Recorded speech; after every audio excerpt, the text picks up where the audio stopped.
Okay, welcome to another edition of Grade 9 Advanced Science from Grant Park High School. I'm Miss Watts. And Mr. Patnote. So today what we're going to be exploring is the effect of temperature on the solubility of two salts. Today we're using potassium nitrate in the yellow wrapper and sodium chloride in the red wrapper. These are our solutes. What we're going to be doing is adding 10 milliliters of water to a test tube and the 10 grams of each salt.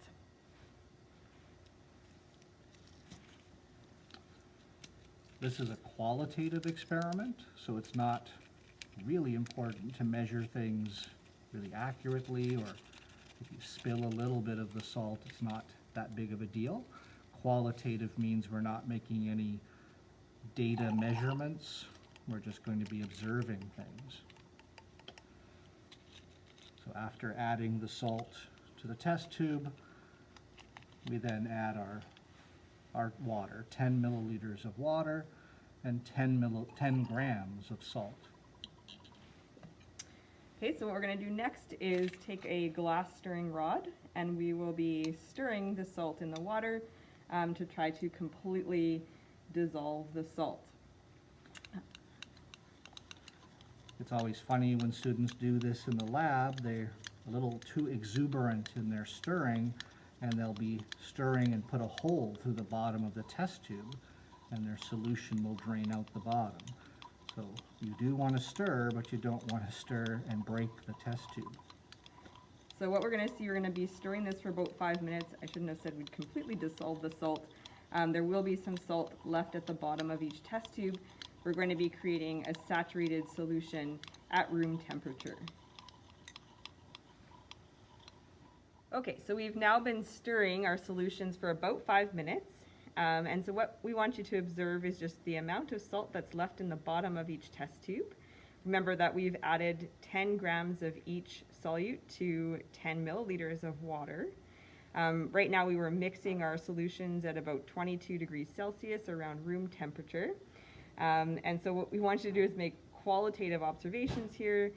So we're not collecting any data, just observing the amount of salt, the amount of water, and how much salt maybe has dissolved at this temperature. So is it apparent to you which salt is more soluble at this point at room temperature, or do they appear to be equally soluble? Try to decide that for yourself. Also, how can you tell, just looking at our solutions, we've been stirring for several minutes, how can you tell that these are now saturated? What is it that in what you see in front of you that leads you to conclude these are likely to be saturated solutions? Okay, so what we're going to do next is place our test tubes into the clamps, into our water bath, and begin heating our water.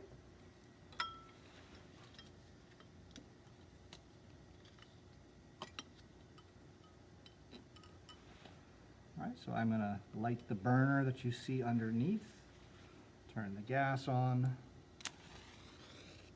light the burner.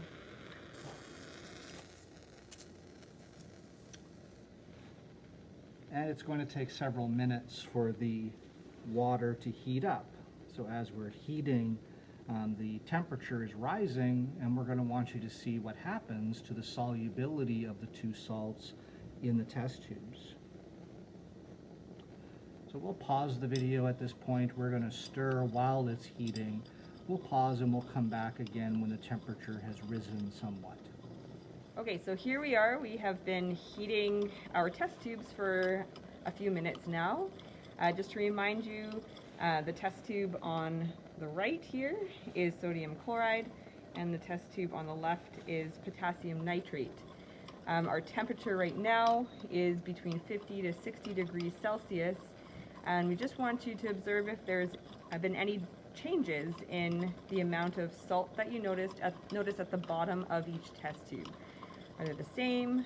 Are the solutions saturated right now? So we're going to continue heating until the water is boiling, and then we'll make more observations. Does it appear that the solubilities are changing as well, right? Okay. Okay, so we've now been heating for several more minutes. Our water is now boiling. So When you look at the two different test tubes again, we want to make some observations about the solubility of the salt at this much higher temperature. So if we take a look at the sodium chloride, hopefully you can see that there is still quite a bit of salt left at the bottom of that test tube. When we look at potassium nitrate now, there's no salt left at the bottom of the test tube. So from that, can you determine if either one of these test tubes is saturated with the salt? And how has temperature affected the solubility of these two salts as we increase the temperature? Would the solubility of the salt, of sodium chloride, be the same as the solubility of potassium nitrate at 100 degrees Celsius? To my eye, it's maybe hard to tell in the video, but to my eye, the amount of undissolved sodium chloride looks kind of like it did at the very beginning of the experiment. All right, so why don't we take the two test tubes now, Ms. Watson, we'll cool them down. We'll run them under some cold water from the faucet, and we'll see what happens when we lower the temperature of the two salts, and we'll be lowering the temperature very quickly by running it under cold water. What do you think will happen as we lower the temperature of each solution? Okay, so we now have our beaker set up by the sink so that we can run the test tubes under some cold water. We're going to start with the test tube that contains sodium chloride. And as Mr. Patnode runs the test tube underneath the water, or in the water, just observe any changes to the amount of salt that you notice at the bottom of the test tube. You can also look in the solution itself. Do you notice anything happening? Is there anything visibly occurring in the solution or at the salt at the bottom as it cools back down? And based on what you saw when we heated it, is this surprising to you? Or is this what you would have expected to happen?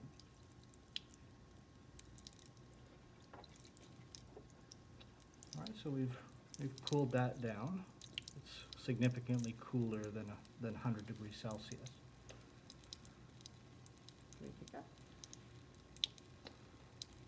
Okay, so next up, we are going to run the potassium nitrate test tube underneath the cold water, and the temperature again is going to drop rather quickly.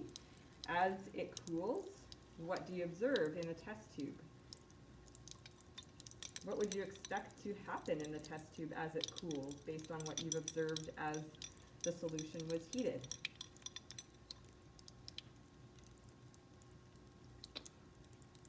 What can you say about the solubility of the salt at cooler temperatures? So there you hopefully have noticed a pretty dramatic change in the test tube as the temperature has cooled. There's a piece of vocabulary, isn't there, Ms. Watts, when a solid substance that was dissolved comes back out of a solution. Starts with the letter P. Okay, so we are observing the potassium nitrate salt precipitating out of solution. All right, so as we cooled it down, you see again a difference in the solubility between the high temperature and the low temperature. All right, so that should wrap it up. The effective temperature on solubility. I hope that you have made some good observations and have concluded some differences in solubility for these two salts, potassium nitrate and earlier sodium chloride, based on low temperatures versus high temperatures.